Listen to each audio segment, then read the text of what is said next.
Today in our Facebook Live discussion, we are talking about the massive construction project at the Erie School District.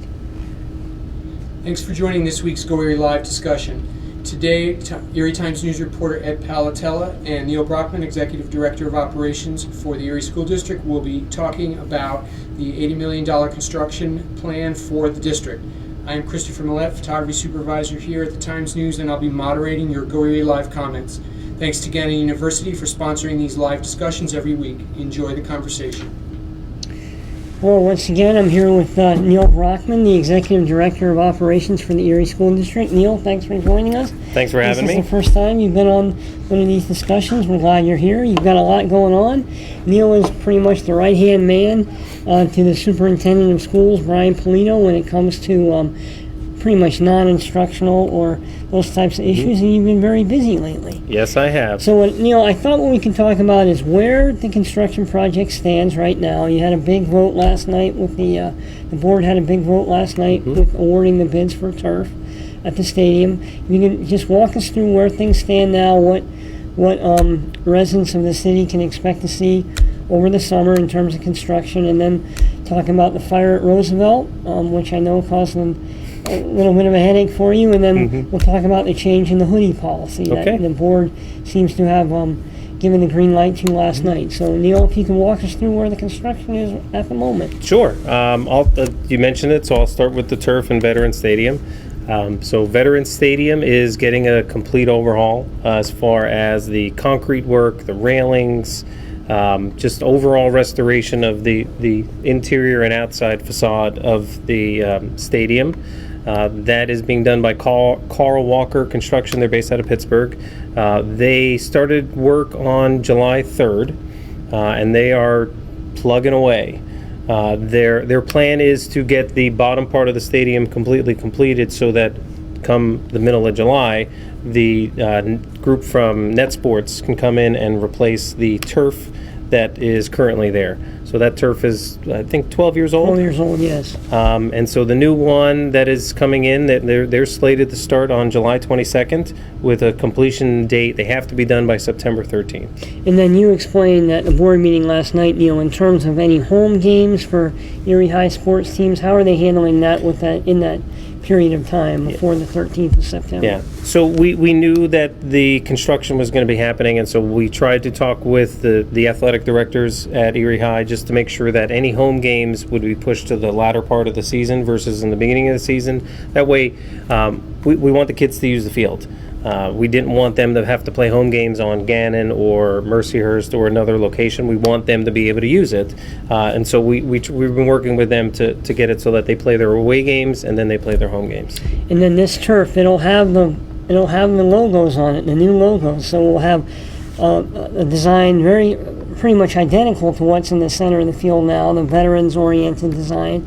And then on it would be the south end zone. Beyond the south end zone, you'll have an Erie Royals design, and then in the end zones, you'll have Erie and Royals. Correct. So that was kind of a long debate on the school board, but you have that settled as well. Yes, we have that settled. So we're happy with the way the design came out. And then in terms of the stadium, the winning bid for the turf was, what, $434,000? Correct. What's the overall expense for the stadium?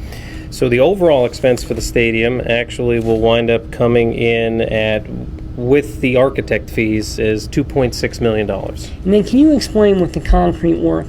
My understanding is a lot of that work is needed is because of water damage over the years. Can you explain how that happened? Correct. So when they poured and put in the railings around the stadium, they wound up top mounting the railings to the concrete. And so if you can imagine drilling a hole through concrete and then putting a metal rod in there, once water was able to penetrate that surface, it just started to completely rust out the metal. And so it caused more water to get in behind and in between the concrete, and then the actual facade along all of the stadium wound up cracking, and so you have crumbling concrete coming from the front, as well as the handrails were actually so loose and so rotted that you could have just ripped them out. And so the plan is that when they do this, they're actually face mounting just about everything so that you have it penetrating from the side, so you're not going to have water getting in from the top.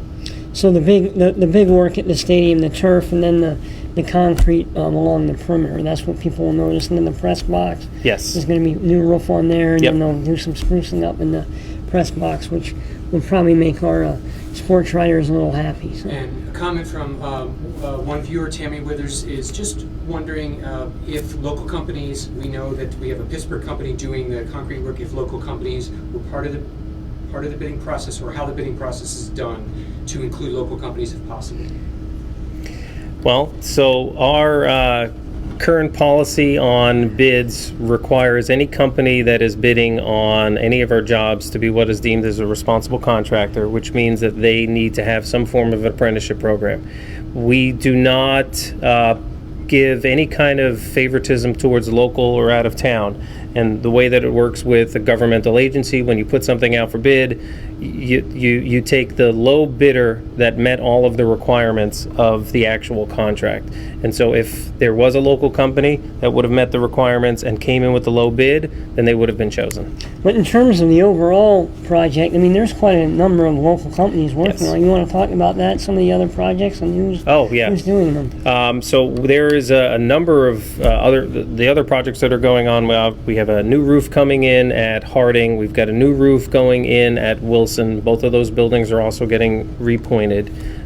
There's paving done at Lincoln and McKinley. We have coal bunkers being removed, or at least infilled at Jefferson, Lincoln, and Wilson. Edison, Lincoln, and I lose track of these. That's how many there are. That's why you have a list in front That of is you. why I have the list in front of me. We have new emergency generators going in at 3 of our buildings, Erie High, Edison, and Lincoln. Those are the 3. And then all of our buildings are actually getting a teacher access control panel, so the teachers will be able to, and administrators and faculty will be able to get into the building at one location so the door is locked, and they'll just use a swipe key in order to get in to the building. As far as the local companies that are doing the work, I know that William T. Spader is doing a lot of our work as far as plumbing is concerned. NUCO, which is they have an office here. They're doing a lot of our electrical work. So it's pretty vast as far as what's happening. And then even some of the out-of-town companies, I mean, there's nothing to prevent them from hiring local employees. Correct. And it's been a tight construction market. There's a lot of construction going on. You have a massive project. You have the hotel on the bayfront. You have turf going in at Fort LaBeouf. I mean, had a story today about that proposed slide at Frontier Park where they only got one bid, and they believe there's just so much construction going on, not only here but in Western Pennsylvania, that the market's been pretty tight. Yeah, it has. I mean, and we also think that that may have caused the fact that we didn't get as many bids on some of these projects as we had hoped. We thought that we'd get multiple more than 3, but you're right, the market has just been very tight and the construction schedule has been tight. And the truth is that a lot of these companies that are acting as the general are actually subcontracting out with a lot of the local companies to do some of the work. I know that just for Carl Walker to come up from Pittsburgh with 40 people, that's not a possibility. So they are getting in touch with local people to come in and do the work as well. Now, in terms of this summer's work, it's about $9 million, right? Yes. This will be the first phase in the first year of the. So what will we see after this? The next bids that go out are for what? Collegiate and Erie High. Can you talk about that a little bit? Yeah. So the next time we go back at it, the promenade that is at Collegiate Academy, that is in desperate need of repair as well. And so there'll be a bid going out to replace the concrete slab that is on there and to make sure that it is shored up so that that doesn't fail. The next really big project is the one that is going to be at Erie High, where we're going to take the A and B wings of the building and we are going to renovate the inside of them. So we're going to look at the mechanical that is in there as far as the HVAC. We're going to look at some of the electric that's in there, and if there is any kind of plumbing issues, we're going to take a look at that as well. And then what about Erie High Gym? Is that in this is that in the fall or is that later on? So the Erie High Gym is going to wind up being later. So the issues that we found in the Erie High Gym is that some of the chiller units that are in there are actually leaking, and that is what's damaging the floor. And so we want to make sure that we go in there and we replace the mechanical units first, and then we'll go in and redo the floor. It doesn't make sense to redo the floor and still have a leaking air conditioning unit. And then you'll have new bleachers in there too, correct? Correct. And as if you've been listening, these repairs and renovations aren't you're not putting marble floors in or anything like that. These are pretty behind the scenes renovations, but they're necessary to the operation. Yes, we keep saying that there's really not anything sexy about what we're doing, but it is the stuff that is warm, safe, and dry, and that has been the key behind what we've been trying to do with this phase of the renovations. And why wasn't this work done before? As you know, and hopefully everybody watching out there knows, that we have been under financial crisis for a number of years. And then with the influx of the $14 million that we received on our state subsidy, it allowed us to actually go into it with a good financial plan where we could take out a bond issue and we can wrap it around our existing bonds already. And so all of a sudden we had the ability to increase our debt service by $3 million, which will allow us to complete the projects. And then in terms of this project, it also got the approval of the state-appointed financial monitor. This is part of his plan that he submitted to the state, basically saying, look, in order for the district to succeed, they've got to fix their buildings. So basically, the water is not leaking on the kids, or dripping on the kids, I should say. So in that regard, anything else on the big building project, Neal, that you want people to know about? No, I mean, I guess just, as the summer progresses, I hope that parents and students go by and they take a look at all the work that we're doing, because the truth is that we're doing this for them. We're doing this for the public. We want the students, the parents, and the faculty to come back, and we want them to be in a building that they have pride in, and we know that we also want them to be warm, safe, and dry, and so that's why we're doing it. Before we move on to the fire at Roosevelt, could you just explain the swipe card systems that are going in at all the schools, correct? Correct. So currently, the way that we have it set up, when a teacher comes in the morning, we typically will designate a door for them to come in and out. And right now, without having somebody stand there and watch it, the doors are typically unlocked. And then what happens is that it's unlocked from a certain time period, and then after that, then you have to go to the main entrance to be buzzed in.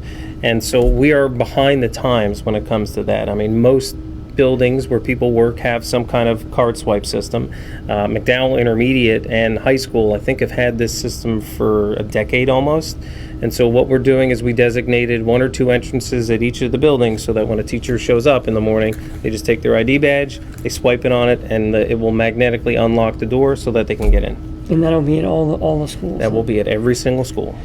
So moving on, we had the fire at Roosevelt. Yes, we did. This week, and Roosevelt is on the. It's one of the schools that the district has been trying to sell, but it's a pretty hard sell because it's pretty dilapidated. Yes, it is. But it's there, and as far as the fire officials could determine, someone was in that building and lit a fire, or a fire started. Mm-hmm. So what's next with Roosevelt? Are you gonna clean it up, or is there a point in cleaning it up, or what's going on? So at this point, the damage to the fire will probably just. There is no real immediate plan to renovate what was caused by the fire. It kind of just goes in. It ends up being just another thing that we have in the building. When our architects went through and they started taking a look at the structure of the building and what it needed mechanically and everything else, the price tag to update it got very, very, very large. And so from a district standpoint, what we're doing now is we're working with our architects. We had a conversation with the fire chief, Guy Santone, when he was there on Friday at the day of the fire, and we really need to get some information as to whether or not the building is structurally sound at this point. And then what about securing it? I mean, do you know what happened here? Did someone break a window, or how did they get in? No, so somebody didn't break a window. What we think happened is that there's a set of double doors that are adjacent to the baseball field that when we got there after the fire, we can see somebody had propped open. So we think that they snuck in through that door. So we had a couple of our carpenters go through and looked at the lock and everything else and secured it closed so that it's not going to be open again. If you drive by, unfortunately, you look and there's a lot of wood covering the windows, which have officially been broken. And so it's kind of this routine of broken window, more wood, broken window, more wood. So at this point, there is only really one way in, and that's with a keyed lock that we know works. And so we've got heightened security as far as the building is concerned. Our police force is doing, on summer hours, they wind up having first, second, and third shift, so we make sure that we are patrolling that building every night, every day throughout the rest of the summer. And we're just going to monitor the situation to make sure that nobody gets in. And then from the other standpoint, what our hope is that we'll get some information from the architects to see whether or not the building is structurally sound and if it does pose a public health risk. Because demolishing that would cost, what, about 800 grand? Correct. And the district doesn't have that money at this point. No, we have not set aside the money that it would cost for the demolition of the building. So let's go on to the hoodies. Okay. We're closing in here. So the board at the meeting last night gave every indication it's going to support the revocation or rescission of the hoodie policy, the no hoodie policy that was in for this academic year. Can you explain what's going on with that? Yes. So as everybody remembers, and I'm sure the public knows, this past school year we took hoodies out of the dress code completely, and so no student was allowed to wear hoodies. The year before, students were able to wear school-sponsored hoodies. They just could not have their hoods on their heads. And so the administration felt that too many students were still putting their hoods on their heads, so that we went into last year and we said, that's it, no more hoodies. Well, it caused a little bit of an uproar, and so we listened to the input from the community and the students and everybody else, and the school board and the administration, I think, are going down the path of letting hoodies be worn in the school building again, with the same caveat that at no point during the school day can a student have their hood on their heads. And what's the reason that you don't want the hoods up? So the hoods being up is a safety concern for us. The majority of our buildings have video cameras, and if it gets to the point where we do need to try to identify somebody using one of the video cameras and the hood is up, a lot of the times it will hide the student's face. In addition, if a student is walking down the hallway and they happen to have headphones in and the hood is up and you're trying to have a conversation with that student, you don't know that they have their headphones in. And so it just winds up being an overall safety concern for the staff and the students that are in the building. And then if a student wears a hood and is told not to, and what's the penalty there? So it's not at that point, it's not a dress code violation. So if you have your hood up, it winds up being what's called insubordination. And so that's a different level of an infraction as far as our student handbook is concerned. And so at that point, if a student is being insubordinate and is not listening to a directive from a teacher or an administrator, then there is the possibility of that student being suspended from school.